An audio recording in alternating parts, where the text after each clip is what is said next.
Bienvenue dans notre classe. Aujourd'hui, nous allons parler de Molière, un dramaturge qui a révolutionné le théâtre avec des œuvres intemporelles. Au XVIIe siècle, dans le cadre du classicisme, il a défié les conventions en abordant la vérité et le rire sans crainte, bouleversant ainsi le monde théâtral. Né en 1622 à Paris dans une famille bourgeoise, Molière est destiné à être tapissier comme son père, Jean Poquelin. Son enfance est marquée par la perte de sa mère, Marie Cressé, à 10 ans, et de plusieurs frères et sœurs. Son père se remarie avec Catherine Fleurette, qui lui donne 3 filles avant de décéder en 1636. Dès lors, Jean Poquelin élève seul son fils. Malgré les tragédies familiales, Molière étudie au prestigieux collège de Clermont, autrement dit collège Louis-le-Grand, avant de poursuivre des études de droit à l'université d'Orléans. Il devient avocat, mais n'exerce pas ce métier, car son amour pour le théâtre le gagne. Cet amour est renforcé par la relation qu'il entretient dès 1642 avec l'actrice Madeleine Béjart, issue d'une famille de comédiens.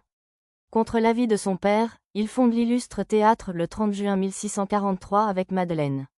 Installée dans un lieu à la rive gauche de la Seine au faubourg Saint-Germain, la troupe joue des tragédies et des tragicomédies, mais fait face à des difficultés financières. Cependant, à la suite d'un incendie au théâtre du Marais, elle attire davantage de spectateurs. En 1644, Jean-Baptiste Poquelin adopte le pseudonyme de Molière, peut-être pour épargner à son père la honte qu'un tel métier engendrait à l'époque, ou pour honorer l'écrivain François de Molière ou le musicien Louis de Molier. Malgré ses efforts pour attirer le public, la réouverture du théâtre du Marais complique la situation, car, équipé de machines, il offre aux créateurs la possibilité de monter des représentations exceptionnelles. Ainsi, Molière décide de déplacer sa troupe sur la rive droite afin de se rapprocher d'autres théâtres, mais sans réussite. En 1645, accablé de dettes, il est brièvement emprisonné, avant que Madeleine Béjart ou son père ne paie sa dette de 2000 livres. Il quitte Paris et entame, avec sa troupe, une tournée dans les provinces du sud et de l'ouest de la France jusqu'en 1658. Après sa faillite, il rejoint la troupe du duc d'Épernon, dirigée par Charles Dufresne, un acteur spécialisé dans les rôles tragiques. À cette époque, l'Église tente d'interdire les troupes ambulantes, mais Molière et sa troupe trouvent refuge sous la protection de puissants mécènes comme le prince de Conti en 1653. Ainsi, pendant 12 ans, ils se produisent dans plusieurs villes. Molière écrit sa première farce, Le médecin volant en 1645, puis L'étourdi en 1655 et Le dépit amoureux en 1656.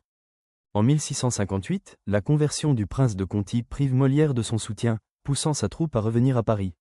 Après des mois de recherche, il trouve protection auprès de Philippe d'Orléans et accède au théâtre Petit Bourbon, où il partage la scène avec les comédiens de la Commedia dell'arte, qui privilégient l'improvisation, portent des costumes et des masques faits maison, et intègrent danse et chansons dans leurs spectacles. Jusqu'en 1659, la troupe joue des œuvres d'autres auteurs avant que Molière ne s'impose avec Les Précieuses Ridicules, coécrite avec Madeleine Béjart. Cette comédie séduit le public et Louis XIV lui-même, révélant le talent de Molière. En 1660, le dramaturge triomphe avec Seganarelle ou Le Cocu imaginaire, ridiculisant la jalousie. Depuis ce moment, chacune de ses comédies connaît un grand succès, tant pour lui que pour sa troupe, car le public, composé de membres de la haute société parisienne et de la famille royale, est constamment impressionné. Cependant, les présentations des tragédies d'autres dramaturges, comme celle de Pierre Corneille, dans lesquelles Molière joue, suscitent des critiques négatives. Malgré cela, il poursuit sa carrière. Après la démolition du Petit Bourbon, il obtient une nouvelle scène théâtrale au Palais Royal pour sa troupe. En 1661, après l'échec de sa tragédie Le Prince jaloux, Molière rebondit avec l'École des Maris et les Fâcheux. Cette dernière établit la comédie-ballet, une forme théâtrale alliant intrigue, musique, danse et paroles. Aidé par Pierre Beauchamp et Jean-Baptiste Lully, Molière séduit Louis XIV, obtenant une reconnaissance importante pour un dramaturge-acteur. Le 3 janvier 1662, Molière crée un scandale en épousant Armande Béjart, de 20 ans sa cadette et sœur de Madeleine Béjart. Ce mariage controversé alimente les rumeurs, certains y voyant un simple arrangement financier. Le couple aura 3 enfants, mais seul esprit Madeleine, le deuxième, survivra jusqu'à l'âge adulte. Leur premier enfant, Louis, baptisé en 1664, mourra quelques mois après. Leur troisième enfant, Pierre, baptisé en 1672, décédera un mois après. Malgré ces drames, Molière continue de briller. Le 26 décembre 1662, L'École des femmes, une comédie en 5 actes, critique la place des femmes et le mariage, suscitant l'admiration, mais aussi de vives attaques. Il répond brillamment avec La critique de l'École des femmes, une comédie en un acte, le 1er juin 1663, puis avec L'Impromptu de Versailles, une autre comédie en un acte, représentée quelques mois plus tard. Cette dernière appartient à la catégorie du théâtre dans le théâtre, une technique dans laquelle les acteurs de la pièce principale jouent également dans une autre pièce en parallèle. Molière, désormais soutenu financièrement par Louis XIV, poursuit sans cesse son œuvre théâtrale. En 1664, il présente 3 comédies, Le mariage forcé, La princesse des Lides, et Tartuffe ou l'imposteur. Avec cette dernière, une satire de l'hypocrisie religieuse, il parvient à choquer et suscite l'hostilité des dévots.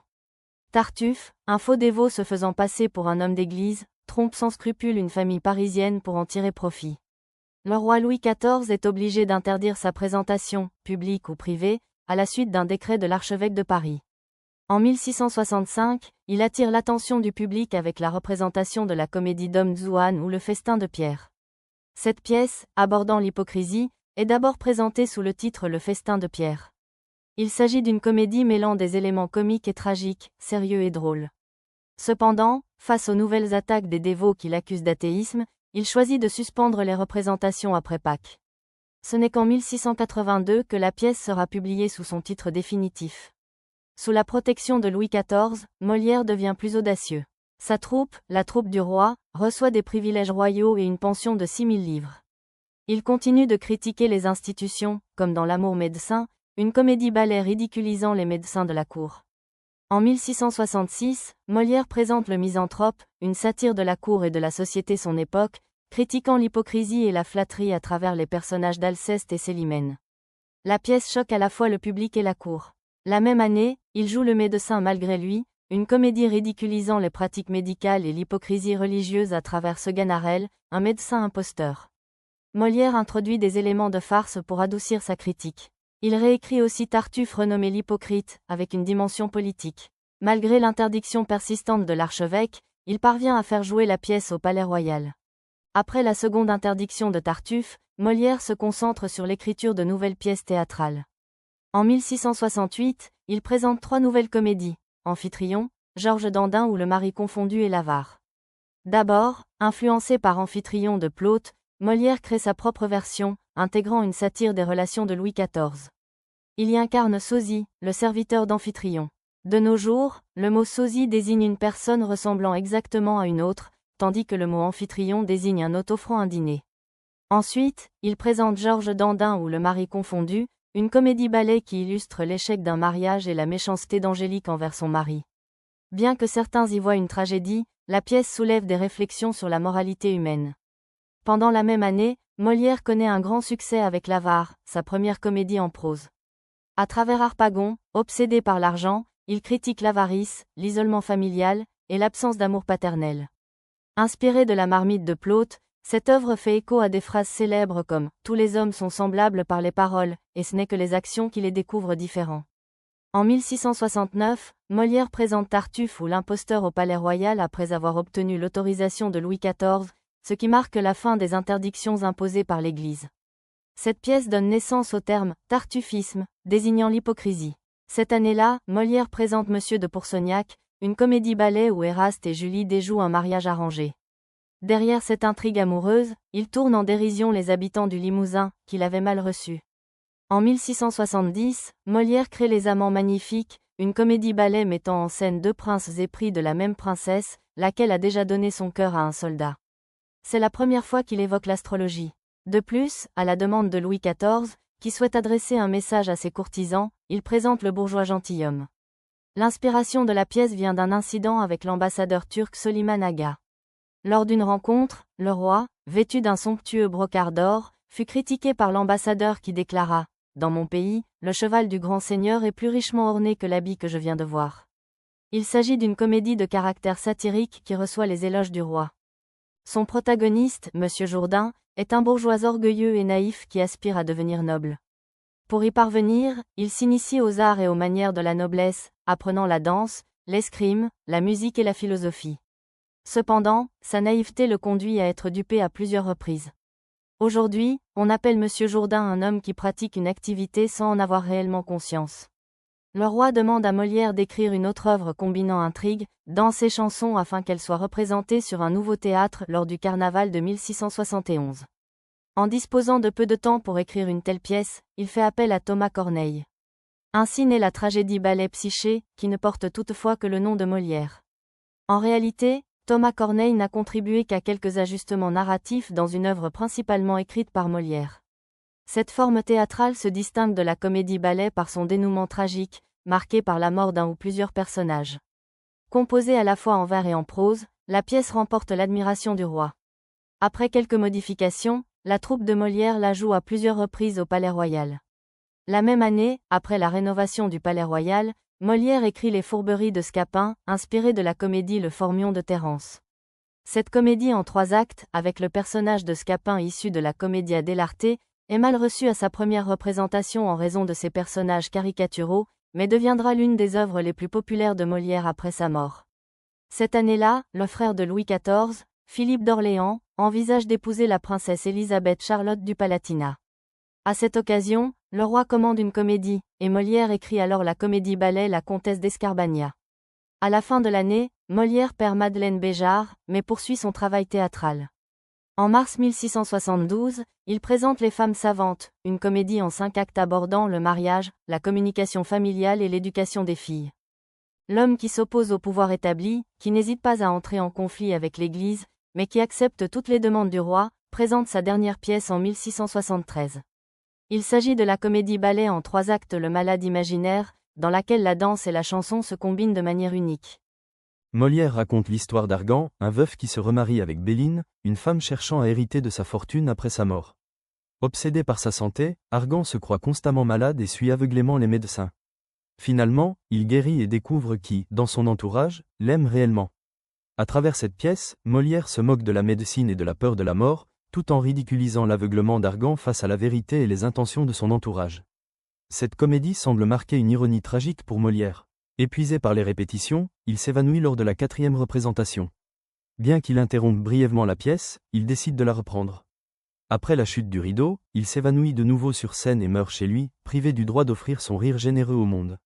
Molière rend son dernier soupir le 17 février 1673, et cette fois, personne ne peut se railler de la mort. L'homme qui s'est opposé aux choses imposées, qui a dénoncé l'hypocrisie, qui a célébré la famille, ne parle plus. Molière n'est pas le malade imaginaire qui croyait être malade, mais le malade réel qui ne savait pas qu'il était en train de mourir. La cause de la mort de Molière a longtemps été expliquée par le surmenage, selon les connaissances médicales de l'époque. Cependant, des études récentes suggèrent que sa santé s'est dégradée entre 1666 et 1673, avec des symptômes de pneumonie ou de pleurésie non soignés. Le stress lié à son travail et les décès de sa fille esprit Madeleine et de Madeleine Béjart ont probablement aggravé sa condition. Malgré sa perte prématurée, Molière laisse un héritage durable. Sa troupe, dirigée par Armande Béjart, continue de jouer le misanthrope et le malade imaginaire. En 1680, la Comédie Française est fondée, réunissant les comédiens influencés par son œuvre. Les gouvernements français honorent sa contribution en attribuant son nom à des rues et établissements, et la langue française est surnommée langue de Molière. Ses œuvres, traduites et jouées dans le monde entier, y compris en Grèce, vivent à travers le temps. Presque 4 siècles après sa mort, Molière nous enseigne encore, comme il le disait, quand on sait entendre, on parle toujours bien. Nous espérons que cette vidéo vous a été utile. Faites un petit pouce si vous avez aimé ce cours. Rejoignez-nous sur les réseaux sociaux. Abonnez-vous à notre chaîne pour ne manquer aucun nouveau cours. N'hésitez pas à nous poser des questions si vous en avez.